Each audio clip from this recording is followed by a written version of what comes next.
সিরাজগঞ্জের চৌহালি উপজেলার এনায়েতপুর থেকে শাহজাদপুর উপজেলার হাটপাঁচিল পর্যন্ত যমুনা নদীর তীর রক্ষা বাঁধ প্রকল্পের জালালপুর ইউনিয়নের ১১ ও ১২ নম্বর প্যাকেজে নদী থেকে উত্তোলিত বালু অবৈধভাবে স্থানীয় প্রভাবশালী ব্যক্তিরা প্রশাসনের দুর্বলতা ও নজরদারির অভাবের সুযোগ নিয়ে নিয়ম বহির্ভূতভাবে জমি ভরাট ও বিক্রি করছেন।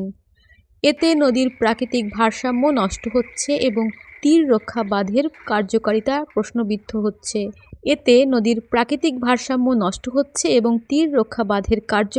প্রশ্নবিদ্ধ হচ্ছে।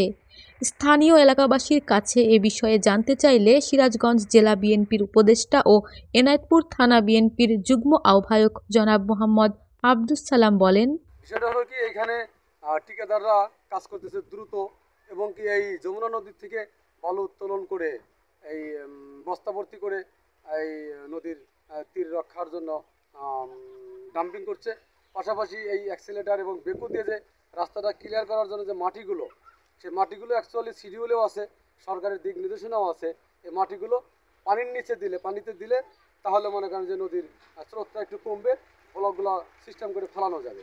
কিন্তু এই মাটিগুলো ওই নদীর ভিতরে না দিয়ে ঠিকাদারের লোকজনগুলো মাটিগুলো সাইডে পাহাড়ের মতো স্তূপ করে বেড়ে রাখছে এবং সেই মাটিগুলো রাতের অন্ধকারে বিক্রি হচ্ছে।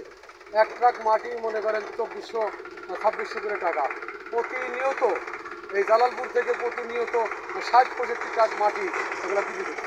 আমার জানা মতে গত ৬ মাস এই সাংবাদিক নেতৃবৃন্দ আসছিলেন এবং প্রশাসনও আসছিলেন, কিন্তু আশানুরূপ এই এলাকার মানুষ আশানুরূপ যে ফলাফল এটা পায়নি। যারা এই বালু দস্যু তারা মনে করেন যে এককভাবে নেতৃত্ব দিয়ে তারা এই বালু মাটিগুলো বিক্রি করছে। তো এখানে আমি সরকারের বা প্রশাসনের কাছে দৃষ্টি আকর্ষণ করছি, যাদের নেতৃত্বে আমার জানা মতে বা দেখা মতে সৈয়দপুরের আব্দুর রশিদ সরকার, তারপরে আরও ২-১ জন সহ তারা সৈয়দপুর থেকে জালালপুর গ্রামে এসে জালালপুরের ২-১ জনকে সাথে রেখে জালালপুর এখানে আলহাজ নামে একটা ছেলে আছে, নুরুরা আছে, যারা আছে আরও কিছু লোকজন আছে, তাদেরকে নিয়ে প্রতিনিয়ত ৬০-৬৫ ট্রাক করে বালু এবং মাটি এগুলো বিক্রি করতেছে। ১২ নম্বর পয়েন্টের ঠিকাদার হচ্ছে ডাক্তার শুভ, আর ১১ নম্বর পয়েন্টের ঠিকাদার হচ্ছে বারি সাহেব। কিন্তু বারি সাহেবের অনুপস্থিতিতে ইঞ্জিনিয়ার হানিফ এবং বন্ধন সহ আকরাম সহ এরাই দায়িত্বে আছে। এরাও কিছু বলতেছে না, বিদেশি লোকজন।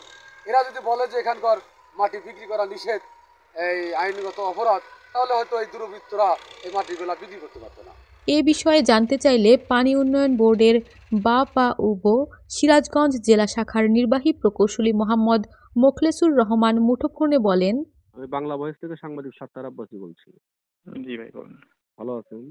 জি আছি ভাইয়া। ফোন দিলাম আপনার হলো ওই ১১ নম্বর প্যাকেজ ও ১২ নম্বর প্যাকেজের।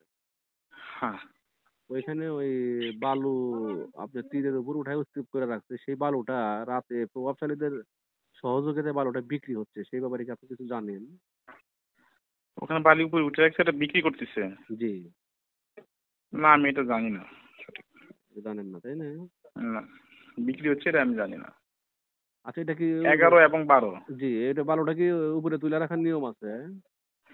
উপরে তুলে রাখার নিয়ম নাই, কিন্তু নদীর ভিতরে দেওয়া যাচ্ছে না, দিয়ে উপরে রাখছে। পরবর্তীতে এটা ওই কাজ করার পরে ওখানে নামাইয়া দিব। আবার কাজ শেষ করার পরে বালুটা আপনারা আবার পরে নামাইয়া দিবেন?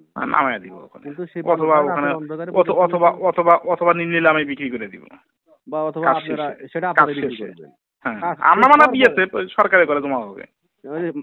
সেটাই বলতেছি ভাইয়া, যে সেটা হলো কাজ শেষ হওয়ার পরে আপনারা এটা সরকারি ভাবে বিক্রি করে টাকাটা সরকারি কোষাগারে জমা দেব, অথবা নিচে নামায়, যদি দেখা যায় নিচে নামায় দেয়, হ্যাঁ, অথবা নিচে নামায় দেবেন।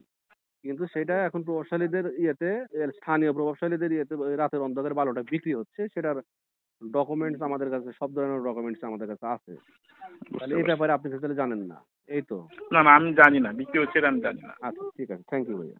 যমুনা নদীর তীর রক্ষা বাঁধ প্রকল্পে নদী থেকে উত্তোলিত বালু অবৈধভাবে বিক্রি করার কারণে নদী ভাঙনের ঝুঁকি বৃদ্ধি পাচ্ছে, যা স্থানীয় জনগণের জন্য উদ্বেগের কারণ হয়ে দাঁড়িয়েছে। তারা অবিলম্বে এই অবৈধ কার্যক্রম বন্ধে প্রশাসনের কঠোর হস্তক্ষেপ কামনা করছেন।